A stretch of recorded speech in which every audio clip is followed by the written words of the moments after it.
are watching खबर face to face. दर्शकों, स्वागत है आपका खबर फेस टू फेस में। मैं ज़ीशान आज़मी। आज की ताज़ा खबर देखने से पहले हमारे चैनल को सब्सक्राइब कीजिए और बेल आइकन दबाना ना भूलें ताकि आपको डेली अपडेट तुरंत मिल सके। आइए देखते हैं आज की ताज़ा खबर। आज का दिन यौमुल कुद्स का दिन है और यौमुल कुद्स को कलाम इस्लामी की बात इमाम खुमैनी रहमतुल्लाह अलैह माह मुबारक रमज़ान के आखिरी जुमे को यौमुल कुद्स करार दिया। यौमुल कुद्स उस ज़माने से लेकर के अभी तक खुमैनी रहमतुल्लाह अलैह के ज़माने से देखिए तो ईरान में बहुत ज़्यादा इसका शोर हुआ था, लेकिन आज 2025 का ये जुमा, ये कुद्स का इनकलाबी कुद्स के साथ खड़ा है, जालिमों के साथ नहीं खड़ा है। ईरान बस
दर्शकों, आप देख रहे हैं खबर फेस्टिवल में ज़ीशान आज़मी। आज कुछ रैली का आयोजन किया गया है जो मालवनी गेट नंबर 8 से 7 नंबर तक का ये एहतजाज इसलिए निकाला गया है। ये एहतजाज इसलिए निकाला गया है कि जो इजराइल गाजा पर जो बमबारी कर रहा है औरतों पर, बच्चों पर और फिलिस्तीनियों के समर्थन में निकाला गया है।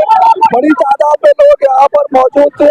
आज हम कुछ थे और वक्फ अमेंडमेंट बिल के एहतजाज को लेकर भी यहाँ पर बात की गई है। हमारे साथ हाजी मकसूद मुल्ला जी आइए, उनसे बात करें। मुल्ला जी, क्या कहना चाहेंगे आज जो यौमुल कुद्स का डे का आज जो जुलूस रैली निकाली गई है और वक्फ अमेंडमेंट बिल को लेकर आज माह रमजान का अलविदा जुम्मा है, सबको मुबारकबाद देता हूँ। और हमको दुख भी है कि रमजान रुखसत हो रहा है हमारे को। और आज उसी दिन में आज ये जो इजराइल जो कर रहा है, जो जुल्म कर रहा है, मुसलमान पे जुल्म कर रही है, फिलिस्तीन को मुसलमान पे, औरतों पे, बच्चों पे जुल्म कर रहा है, उसके एहतियात में ये सब यहाँ मोर्चा निकाला गया है। हर कौम के लोग यहाँ पे आए हैं, हर फिरके के लोग यहाँ पे आए हैं। ये आप देख सकते हैं लोगों में कितना जल्लोश है। और ये सब लोग, हम एक आपके चैनल के जरिए से सबको एक अपील करते हैं, हर मुसलमान से अपील करते हैं, हर लोगों से अपील करते हैं कि इजराइल का हर एक प्रोडक्ट आप बाइकाट करो, हर एक प्रोडक्ट बाइकाट करो, कोई प्रोडक्ट उनका इस्तेमाल मत करो। अपना ही पैसा लेते हैं, अपना ही पैसा लेके, अपने पैसे लेके अपने कौम को बर्बाद करते हैं। ना बच्चा देखते हैं, ना औरत देखते हैं, ना कुछ देखते हैं, उनको जुल्म करते हैं। इनकी तानाशाही नहीं चलेगी, इसलिए सब लोग हम लोग आज ये विरोध करते हैं यहाँ पे। वक्फ अमेंडमेंट बिल को क्या कहना लेकर क्या कहना चाहेंगे? जो मुसलमानों की जो प्रॉपर्टी है, कहीं ना कहीं ये कहा जा रहा है कि उस पर कब्जा किया जाएगा सरकार का। कुछ कब्जा नहीं हो जाएगा, ये बातें हैं, कब्जा नहीं होगा। इस्लाम की जीत हो जाएगी इंशाल्लाह ताला।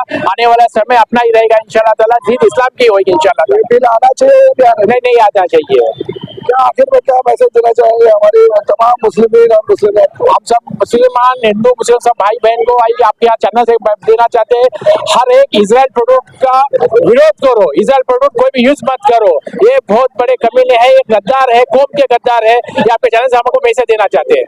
तो सही कहा कि इजराइल का जो प्रोडक्ट है उसको बायकॉट करो, क्योंकि इजराइल लगातार गाजा, फिलिस्तीनी औरतों बच्चों को बमबारी कर रहा है, तो उसका प्रोडक्ट जरूर बायकॉट करना चाहिए तमाम मुस्लिम और मुस्लिमात को। शुक्रिया। जय जय महाराष्ट्र। सीज फायर हो गया था गाजा में, लेकिन उसके बावजूद हो गया है। इजराइल गाजा पर जुल्म कर रहा है, बमबारी कर रहा है, औरतों बच्चों पर जुल्म कर रहा है। क्या कहना चाहेंगे आज यौमुल कुद्स के डे पर? आज जो है कुद्स का दिन है और दुनिया के तमाम मुसलमानों और तमाम इंसानों को एक बार फिर से ये अज़्म करना चाहिए कि हम जालिम को जुल्म करने से रोकें। गरचे सीज फायर हो चुका है, आतिश बस हो चुका है, उसके बावजूद जो है इसराइल हमला कर रहा है। ये इस बात का खुला पैगाम है कि इसराइल एक अराजक तत्व और एक आतंकवादी देश है और वो किसी भी इंसानी उसूल का पाबंद नहीं है। और इसराइल अपने नजिस और नापाक मकसद को हासिल करने के लिए वो किसी हद तक भी जा सकता है और कहीं तक भी गिर सकता है, लेकिन जालिम से ज़्यादा उन लोगों पे अफसोस होता है कि जो मजलूमों को देखने के बावजूद भी चुप रहते हैं। आज अक़वाम मुत्तहिदा खामोश है, आज इस्लामिक कंट्रीज खामोश हैं, आज दुनिया के जो सेकुलर मुल्क हैं वो खामोश हैं। ये किसी मजहब पे जुल्म नहीं हो रहा बल्कि इंसानियत पे जुल्म हो रहा है। और आज अगर हम बाहर आए हैं तो इसलिए नहीं कि मुसलमानों पे जुल्म हो रहा है, इसलिए कि इंसानों पे जुल्म, दुनिया के किसी भी कोने पर इंसानों पे जुल्म होगा तो हर धड़कते दिल और हसास इंसान की ये जिम्मेदारी है कि वो जुल्म के खिलाफ आवाज़ उठाए। और आज खुद डे है, खुमैनी साहब ने आज से 40 साल पहले माह रमज़ान के आखिरी जुमा को फ़िलिस्तीन के मज़लूमों और बैतुल मुक़द्दस की आज़ादी के लिए मखसूस किया था और इसीलिए हम सब जमा हुए हैं।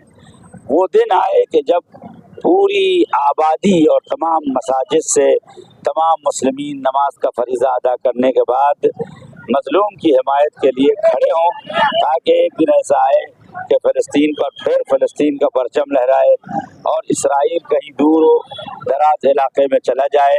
और हम ये आरज़ू करते हैं कि दुनिया के किसी भी कोने में किसी इंसान पर जुल्म ना हो। और हम अपने नबी सल्लल्लाहु अलैहि वसल्लम की इस हदीस को याद करते हुए हमारी ये आरज़ू और दुआ है कि आप फरमाते हैं कि अगर दुनिया की ज़िंदगी में एक दिन भी बचता है तो अल्लाह एक शख्स को मेरी औलाद से भेजेगा जो दुनिया को अदल व इंसाफ से भर देगी। उसका नाम मेरा नाम होगा, वो मेरे ख़ानदान से होगा, उसका नाम मेहदी होगा। इंशाअल्लाह इमाम मेहदी ज़हूर करें और दुनिया से जुल्म का ख़ात्मा करें और अदल और इंसाफ का बोलबाला करें।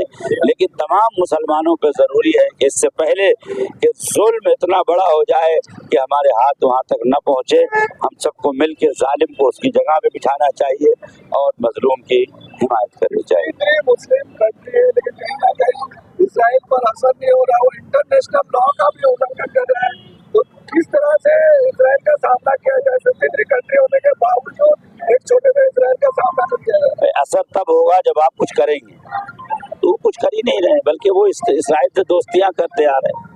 कब वो ख्वाब गफलत से जागेंगे कि जो उनका दुश्मन है, जो उनको तबाह करने के लिए तैयार है। तो जाहिर सी बात है कि मुसलमानों और तमाम इस्लामी कंट्री के बेदार होने की ज़रूरत है कि ये जुल्म रोका जा सके।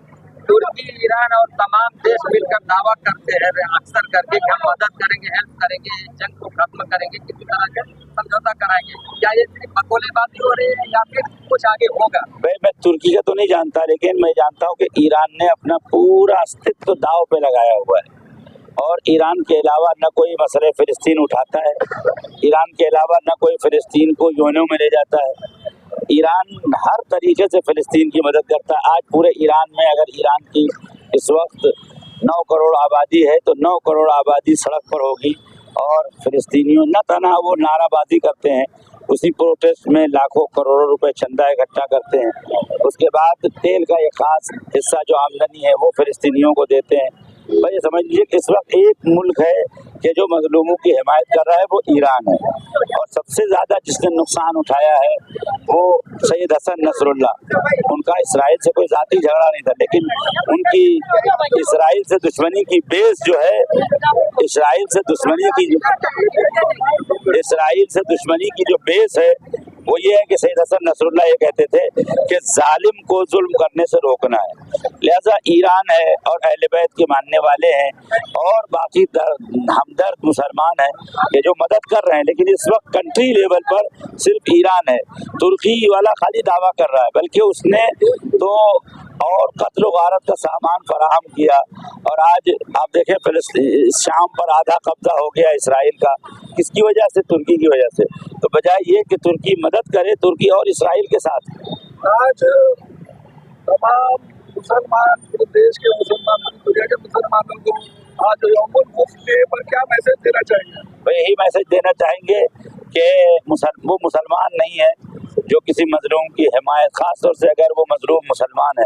हुजूर फरमाते हैं लैसा बिमुस्लिम, वो मुसलमान नहीं है जो किसी मजलूम की आवाज़ पे लब्बैक न कहे। लिहाजा हुकूमत के लेवल पर, फर्द के लेवल पर, समाज और सोसाइटी के लेवल पर हम सब पे ज़रूरी है कि हम फ़लस्तीन के मुसलमानों की आवाज़ सुने, उनकी मदद करें। आज उनके पास दवा नहीं है, उनके पास खाना नहीं है, पानी नहीं है, सर छुपाने की जगह नहीं है। उनकी जालिमों को रोकना तो बात की बात है, उन तक हम बुनियादी सहूलियतें नहीं पहुंचा रहे हैं। और मैंने आज तकरीबन तमाम खुतबों को सुना है, किसी ने भी दुआ तक नहीं किया। अगर किया भी तो हालांकि आज का दिन मखसूस हुआ था, तो तमाम मसाजिद और गुलदस्तों से ये आवाज़ बुलंद की जानी चाहिए थी। एक बार अमेरिका और इसराइल के खिलाफ प्रोटेस्ट होना चाहिए था, इसलिए कि जब तक अज़्म जहानी नहीं होगा, इंटरनेशनल जब तक इंसान के अंदर इरादा नहीं पैदा होगा, ये जुल्म ख़त्म नहीं होगा। बहुत शुक्रिया। इस पर क्या करेगा? देखिए, इसराइल का जुल्म जो है वो अब आखिरी हद तक पहुंच चुका है। अब हम लोग जो है इस तरह का प्रोटेस्ट करते तो वो सारे लोग, आज मैं देख रहा हूँ पूरी मालोनी को आना चाहिए था, सारे ख्यालात के लोगों को जमा होना चाहिए था, मगर यहाँ वो हिसाब से दिखा नहीं। बहरहाल, जैसे मौलाना साहब ने बोला ईरान जो है ना, तो मैं खुद भी देख रहा हूँ कि अल्लाह ताला किसी एक मुल्क का मोहताज नहीं है कि सऊदी अरब ही आएगा तो ही इस्लाम की मदद होगी। अल्लाह ताला किसी का मोहताज नहीं, अल्लाह ने ईरान से काम ले लिया। इसी तरह अगर कोई ना आए तो किसी का